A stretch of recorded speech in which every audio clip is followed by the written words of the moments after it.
ভালোবাসার বন্ধন। না মা প্লিজ, আমি আর পারবো না তোমার ছেলের সাথে থাকতে। কিভাবে বলুন তো ও নিজেকে?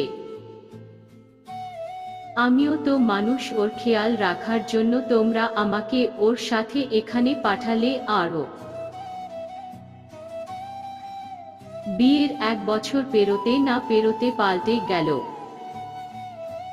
অফিস থেকে দেরি করে আসছে। না, এটা না যে সব দিন ওর অফিসে কাজের চাপ থাকে। মা ও আমার সাথে ভালো করে কথা পর্যন্ত বলে না। নিশ্চয়ই ওর জীবনে কেউ এসেছে মা, আমি শিওর। মা তুমি বলো, এইভাবে দিনের পর দিন একা কি করে থাকবো বাড়িতে আমি? আমিও তো মানুষ বলো, আর ভালো লাগছে না মা। আমি কিছু না করেও এই অশান্তিতে ভুগে চলেছি। তোমরা এসে আমায় তোমাদের কাছে নিয়ে চলো, আমি ওর সাথে থাকতে পারবো না। আমি ওকে ভালোবাসি বলে এখনো ওকে এই বন্ধন থেকে মুক্তি দিতে পারবো না। কিন্তু ও একবার বললে ওকে মুক্তি দিয়ে দেব। কিন্তু তোমরা কিছু করো মা, আসবে তোমরা। ঠিক আছে, যত তাড়াতাড়ি পারো এসো। কাঁদতে কাঁদতে সুপর্ণা ওর শাশুড়িকে কথাগুলো বলছিল। কথা বলা শেষ হলে ফোন রেখে ও বসে থাকে। সারাদিন বাড়িতে একা, ওর একটা খোঁজও নেয় না অনেক। মোবাইল নিয়ে টিভি দেখে যে সুপর্ণা ওর সময় কাটাবে তাও পারে না। আসলে মন ভালো না থাকলে কি আর এসব ভালো লাগে? রাত 10টা বাজে, অনেক কলিং বেল দিল। এদিকে সুপর্ণা সোফাতে ঘুমিয়ে পড়েছিল। দরজা খুলতে ওর লেট হলো।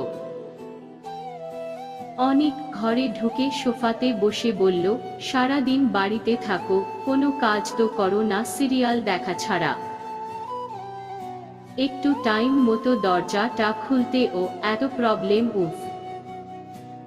সুপর্ণা কিছু না বলে জল আনতে গেল আর নিয়ে এসে ওর দিকে এগিয়ে দিল।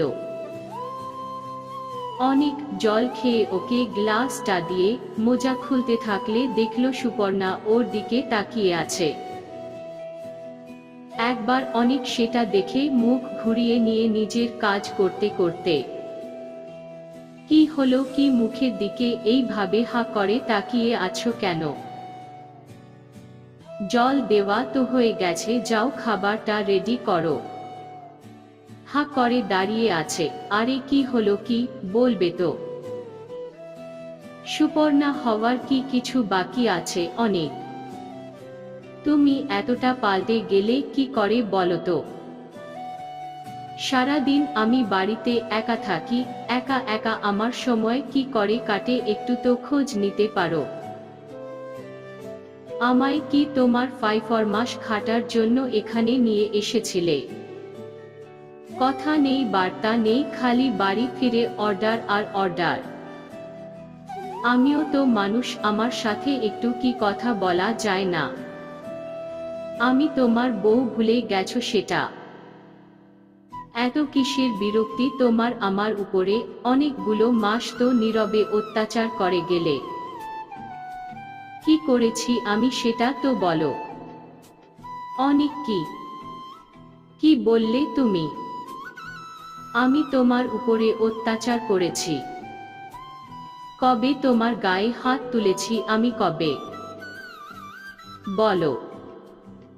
সুপর্ণা অত্যাচার কি শুধু গায়ে হাত তুললে হয়? হয় না। এক ছাদের তলাতে আমরা থাকি, তুমি প্রয়োজন না পড়লে আমার সাথে কথা বলো না। একটা মানসিক অত্যাচার হয় আমার উপর, সেটা তুমি বুঝবে না। অনেক জাস্ট ডিসগাস্টিং। কি ভেবেছো তুমি বলো তো? রোজ ফিরলে এই কথা কানের সামনে বলতে থাকো। রেগে বলল, সারাদিন অফিসের কাজ না করে তাহলে তোমার খোঁজ নিতে থাকি। তুমি কখন কি করছো তার খোঁজ নিতে হবে। ওকে ফাইন, তাহলে কাল থেকে সারাদিন বাড়িতেই থাকবো। মুডটা খারাপ না করলে তোমার হয় না বলো? বাড়ি ফিরলে অশান্তি আর অশান্তি, জীবনটা শেষ হয়ে গেছে আমার। তোমার মতো মেয়েকে বিয়ে করে, উফ। মোজা ছুঁড়ে ফেলে চলে গেল অনেক। চোখ থেকে জল পড়তে থাকে সুপর্ণার। রান্নাঘরে গিয়ে খাবার গরম করতে থাকে আর পুরনো দিনের মিষ্টি মুহূর্তগুলো মনে করতে থাকে, যখন অনেক বাড়ি ফিরে এসে কত ভালো ব্যবহার করত। অফিস পৌঁছে কল করত, লাঞ্চ টাইমে কল করত। কত ভালো ছিল অনেক, আর এখন সেই অনেক যেন সহ্য করতে পারে না ওকে। এই ভাবতে ভাবতে ডাল ফুটে ওঠে, অজান্তেই সেই ডালের গামলাতে হাত লাগলে হুঁশ আসে সুপর্ণার। মনের জ্বালা যন্ত্রণা এত বেশি যে এই গরম ডালের ছ্যাঁকা ওকে আঘাত করতে পারছে না। চোখের জল মুছে ওই হাতেই খাবার বাড়তে থাকে সুপর্ণা। অনেক ফোন নিয়ে এলো, ফোন ঘাটতে এত ব্যস্ত যে সুপর্ণার যে হাতে ফোসকা পড়ে গেছে সেটা দেখার টাইম নেই ওর। সুপর্ণা খেতে বসে ঠিকই, কিন্তু খেতে পারে না। ও শুধু দেখতে থাকলো অনেককে খাবার খেয়ে যাচ্ছে, কিন্তু চোখ ওর ফোনের দিকে। একসময় খেয়ে উঠে চলে গেল অনেক। সুপর্ণা নিজের জন্য খুব অল্প ভাত নিয়েছিল, সেটা ও খেতে পারল না। রোজ দিনের মতো আজও ও ভাত ফ্রিজে রেখে দিল। পরের দিন আবার ওই রাস্তায় একজন পাগল থাকে, তাকে সব খাবারটা দিয়ে দেবে। হাত ধুয়ে ঘরে গেল সুপর্ণা, দেখল অনেক সেই ফোন নিয়েই আছে। বুঝতে ওর বাকি নেই, ওদের জীবনে তৃতীয় ব্যক্তি এসে গেছে। চুপ করে শুয়ে পড়ল সুপর্ণা, সারা দিনের মতো রাতেও ওর চোখের জলের সাথী হয়ে। উঠল পরের দিন সকালে অনেক, রোজ দিনের মতো নিজের মতো রেডি হয়ে অফিস চলে গেল। আজও এক পশলা সকাল সকাল ঝগড়া বেঁধে গিয়েছিল ওদের। সুপর্ণার বলার অনেক কিছু ছিল, কিন্তু রোজ একটা মানুষকে এত কথা বলে কোনো কিছুই ঠিক যখন হবে না তখন এক প্রকার হাল ছেড়ে দেয় ও। এখন কথা এক প্রকার নীরব অত্যাচার এটা, তবুও ও কেন সবকিছু মুখ বুঝে সহ্য করে আছে সুপর্ণা। সুপর্ণার বাবা হার্টের পেশেন্ট, মায়ের ও হাই প্রেশার। ওদের সম্পর্কের কথা বাড়িতে জানানো হলে দুই বাড়ির লোক দেখে শুনে ওদের বিয়ে দিয়েছিল। অনিকের বাবা মা খুব ভালো, অনিক নিজেও ভালো ছিল। কলকাতাতে ও ট্রান্সফার হওয়ার কারণে অনিকের সাথে আসতে হলো সুপর্ণাকে। প্রথম 1-2 মাস সব ঠিক ছিল, তারপর অল্প অল্প করে ছোটখাটো মন কোষাকষি থেকে প্রবল ঝগড়ার রূপ নেয়। সাথে শুরু হয় রোজ দিনের অশান্তি। অনিকের লাইফে নতুন কেউ এসেছে সেটা বুঝতে পারে সুপর্ণা। শুধু ওর দুই বাবা মায়ের কথায় ও অনিককে ছেড়ে যেতে পারে না ওকে ডিভোর্স দিতে। দিনের পর দিন এইভাবে অশান্তি বেড়ে চলল ওদের। দূরত্ব বাড়তে থাকলো। একদিন এই অশান্তি আরো খারাপ রূপ নিল। এরপরেই অনিক সেদিন রাতে সুপর্ণাকে বলল, অনিক দেখো সুপর্ণা, আমাদের এই ঝগড়া একসাথে থাকলে হয়েই যাবে, আর এতে দুজনের প্রবলেম বেড়েই যাবে। হ্যাঁ, আমার অনেক আগেই এটা বলে দিলে সত্যি আজ এত কিছু হতো না। সুপর্ণা, আমি ডিভোর্স দিতে চাই তোমাকে। আমার লাইফে একজন নতুন মানুষ এসেছে, আর তাই আমি। সুপর্ণা মন শক্ত করে বলল, রত্না রূপে গুণে খুব ভালো, সুন্দরী একটা মেয়ে, জব করে, তোমাদের বন্ডিংটা অনেক স্ট্রং হোক। ঠিক আছে, কবে ডিভোর্স পেপার এ সাইন করতে হবে বলো, দিয়ে দেব। বাবা মা আসবে, আমি ওদের সাথে চলে যাব। অনিক ওর নাম জানলে কি করে? সুপর্ণা, এই বাড়িতে শুধু তুমি না, আমিও থাকি।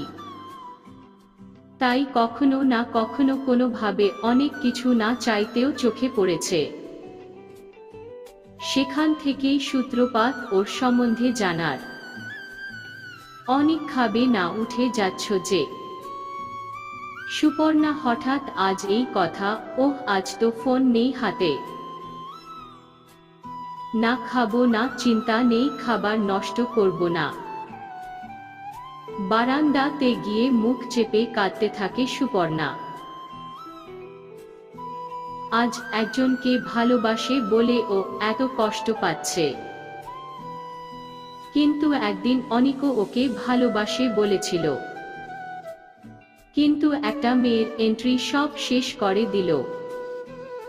রাতে শুতে গেলে সুপর্ণা আজ আর ওর পাশে ঘুমালো না, পাশের ঘরে ঘুমাতে গেল।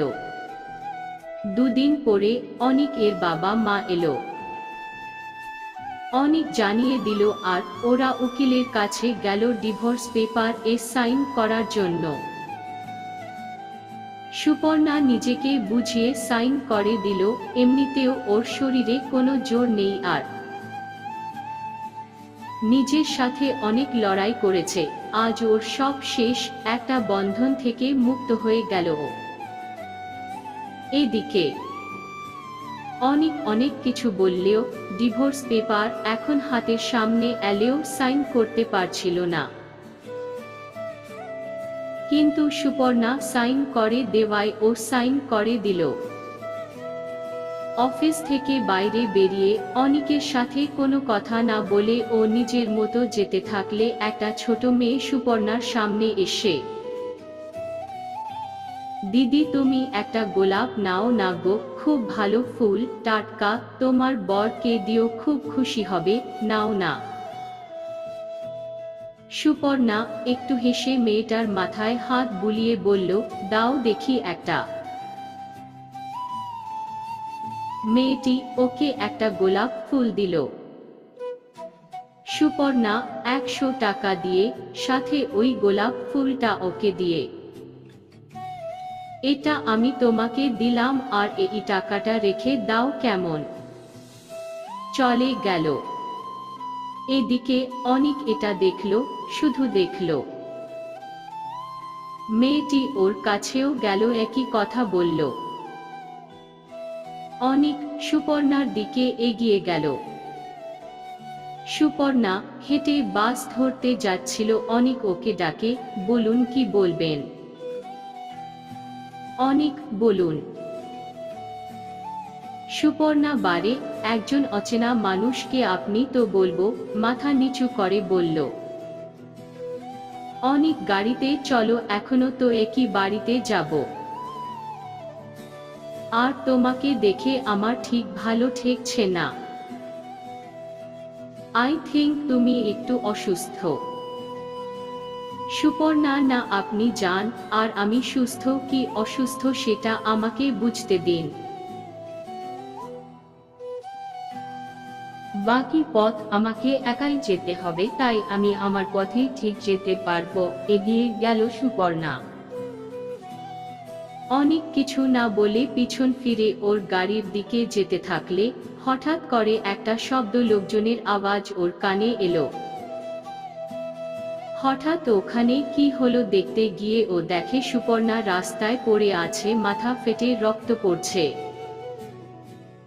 অনেক শিহরিত হয়ে যায়, একটু ও সময় নষ্ট না করে ওকে নিয়ে হাসপাতালে চলে যায়। আর সেখানে গিয়ে ফর্ম ফিল আপ এর সময়ে এক্ষুনি যে ওদের ডিভোর্স হলো সেসব ভুলে গিয়ে সুপর্ণার বর হিসাবে নিজেকে প্রকাশ করলো। তখন অনিক আর কিছু জানে না, শুধু জানে সুপর্ণাকে বাঁচাতে হবে।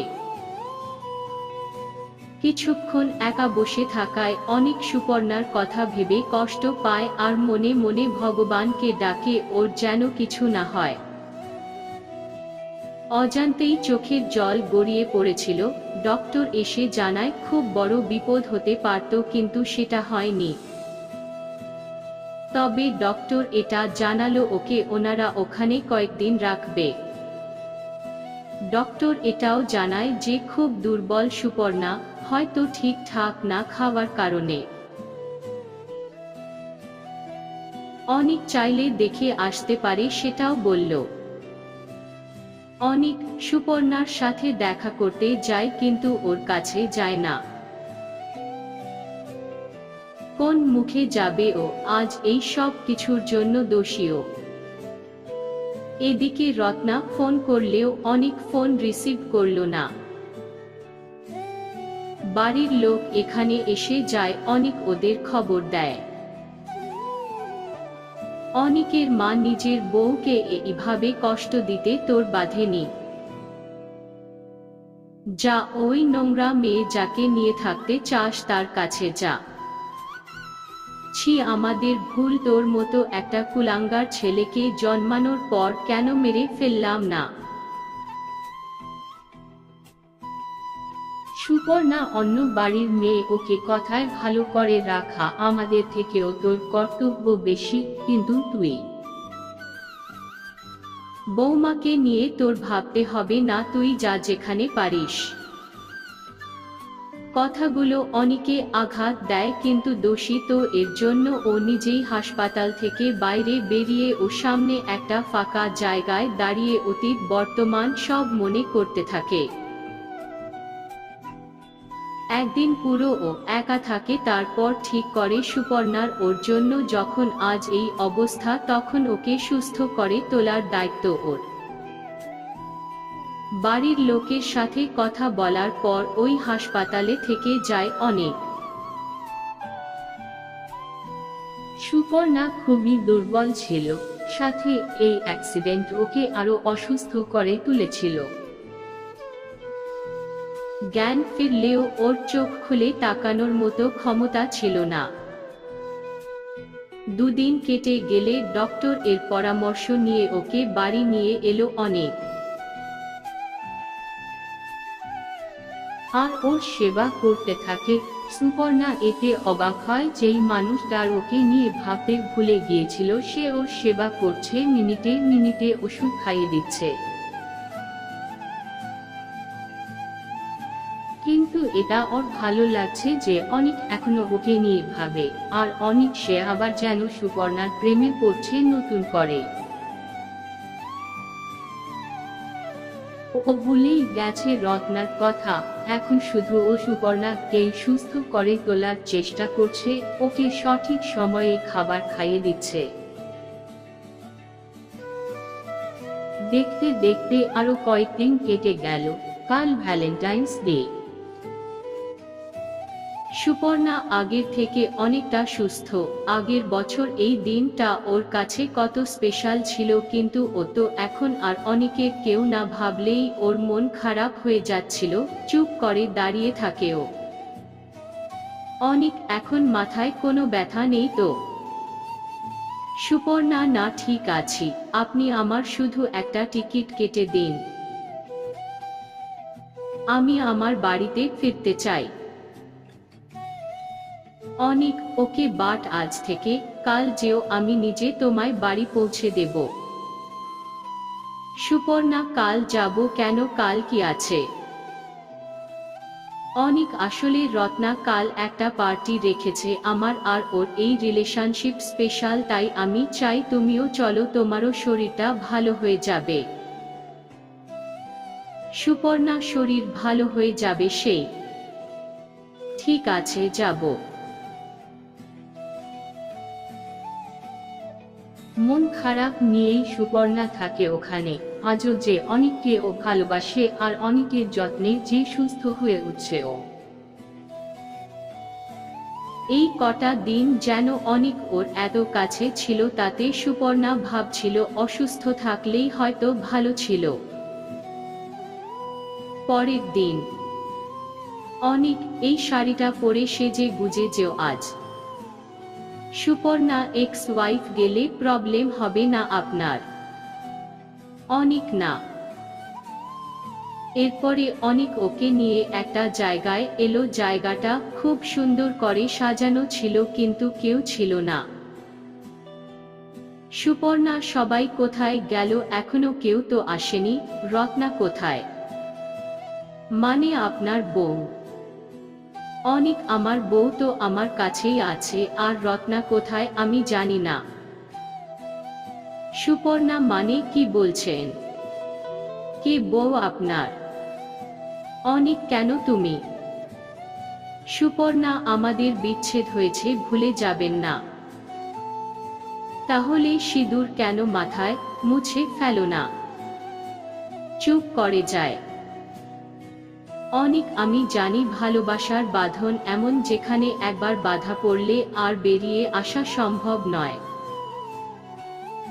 আমারও তাই হয়েছে। জীবনের পথ কখনো সোজা চলবে তা হয় না, আর তাই বাঁকা পথে যেতে যেতে বুঝেছি সোজা পথকেই আমায় খুঁজে নিতে হবে। আর জীবনে একটা খারাপ সময় থেকে অনেক কিছু বুঝেছি আমি। এটাও বুঝেছি ভালোবাসার মানুষকে রাস্তায় পড়ে থাকতে দেখা কত কষ্টের। চোখে জল এসে গেল। হ্যাপি ভ্যালেন্টাইন্স ডে মাই লাভ। হাঁটু মুড়ে গোলাপ নিয়ে, আই এম সরি পর্ণা, আমি বুঝতে পেরেছি তোমাকেই আমি ভালোবাসি। সরি এতটা কষ্ট দেওয়ার জন্য। প্লিজ আমায় ছেড়ে যেও না। এই কটা দিন তোমাকে কাছে পেয়ে আমি বুঝতে পেরেছি জীবনে ভালোবাসা একবার হয়। আমি বুঝেছি খুব বড় ভুলের হাত থেকে ভগবান আমায় বাঁচিয়ে দিয়েছে। আমি পারবো না তোমায় ছেড়ে থাকতে, আমি শুধু তোমাকে চাই। কাঁদতে থাকে। সুপর্ণা, পাগল কোথাকার, ফুল নিয়ে ওঠো। চোখের জল মুছিয়ে কান্নাকাটি করতে হবে না, অনেক হয়েছে। নিজে কষ্ট দিয়ে পরে নিজেই কষ্ট পাচ্ছে পাগল। হয়েছে, অনেক হয়েছে। অনেক, তোমার পাগল হয়েই থাকতে চাই। এই ভালোবাসার বন্ধনে আমি বাঁধা থাকতে চাই। আমি চাই না এই বাঁধন ছিঁড়তে। সুপর্ণা, আমিও তাই চাই তোমায়, যে খুব ভালোবাসি। তাই তো তোমার ব্যবহারে আমি খাওয়া ছেড়ে দিয়েছিলাম। সব ভুলে গিয়ে চলো আজ এই ভালোবাসার দিনে, জীবনের এই কটা দিন জীবন থেকে মুছে দিয়ে আবার নতুন করে শুরু করি জীবনের পথ। অনেক, আর কখনো এরকম করার সাহস দেখাবো না। I love you Suparna, please ক্ষমা করে দিও। সুপর্ণা, ক্ষমা করছি, তবে কোলে তুলে আমায় ঘোরাতে হবে ঠিক আগের মতো। অনেক অবশ্যই কোলে তুলে নিয়ে ওর কপালে একটা ভালোবাসার পরশ এঁকে দিল। আর কখনো হবে না এরকম বউয়ের জায়গা কেবল একজন পাই, আর আমার মনে সেই জায়গা পূরণ হয়ে গেছে, সেটা তুমি। সুপর্ণা, এবার এরকম কিছু হলে আমি থাকবো না। অনেক কোল থেকে নামিয়ে ওকে জড়িয়ে ধরে বলল, না পর্ণা না, আমি এই কটা দিনে বুঝেছি তুমি আমার জীবনে ঠিক কতটা জায়গা জুড়ে আছো। আর তোমার কোনো বিপদ হতে দেব না। আমি তোমার, তুমি আমার, আর আমাদের এই ভালোবাসার বন্ধন, এই ভালোবাসার দিনে শপথ করে বলছি কোনোদিন আলাদা হতে দেব না। সুপর্ণা, আমিও তোমার সাথে অনেক খারাপ ব্যবহার করেছি, আর কখনো করব না। I love you so much. ওকে জড়িয়ে ধরে, হ্যাপি ভ্যালেন্টাইন্স ডে। অনেক হ্যাপি ভ্যালেন্টাইন্স ডে। সমাপ্ত।